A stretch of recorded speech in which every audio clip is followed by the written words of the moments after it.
डायन की दहशत, एक डरावनी कहानी। भाग 1, श्रापित हवेली।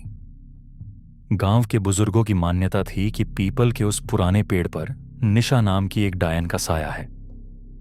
निशा कभी इसी गांव की एक औरत थी, पर तंत्र मंत्र के चलते उसे गांव वालों ने जिंदा जला दिया था। कहते हैं उसकी आत्मा अब बदला लेने के लिए भटक रही थी।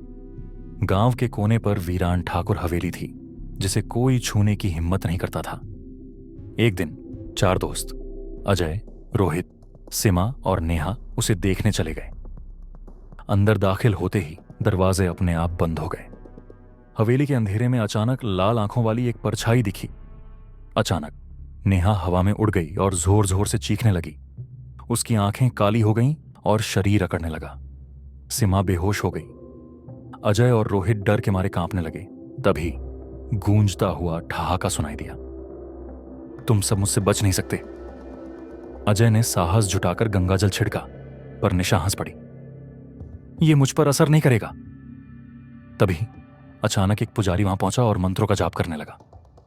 हवेली हिलने लगी और निशा की आत्मा एक दर्दनाक चीख के साथ जलकर राख हो गई। मगर हवेली के कोने से फिर एक सरसराहट सुनाई दी। ये अंत नहीं। क्या यह सच में अंत था, या फिर एक नया डर जन्म ले चुका था? गांव में सबको लगा कि निशा की आत्मा हमेशा के लिए खत्म हो गई, लेकिन अजय, रोहित, सीमा और नेहा अब भी सदमे में थे। हवेली से लौटने के बाद नेहा अजीब बर्ताव करने लगी। कभी खुद से बातें करती, कभी रात में जागकर भटकती। एक रात सीमा को एक डरावना सपना आया।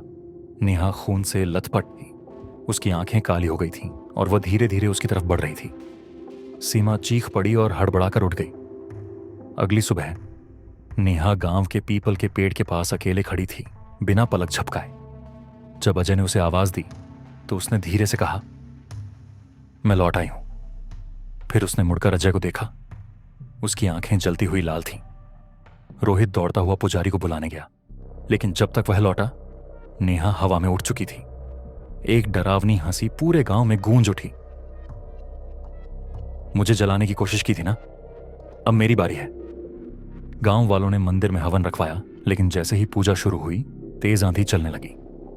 दीपक अपने आप बुझ गए और नेहा, या कहें निशा की आत्मा, मंदिर के द्वार पर खड़ी मुस्कुरा रही थी। अचानक पुजारी ने एक रहस्यमयी ग्रंथ निकाला और उसे पढ़ने लगा। निशा जोर जोर से चीखने लगी, उसका शरीर जलने लगा। तभी पीपल के पेड़ से एक साया निकलकर उसके शरीर में समाने लगा। अब डायन और भी ताकतवर हो चुकी थी।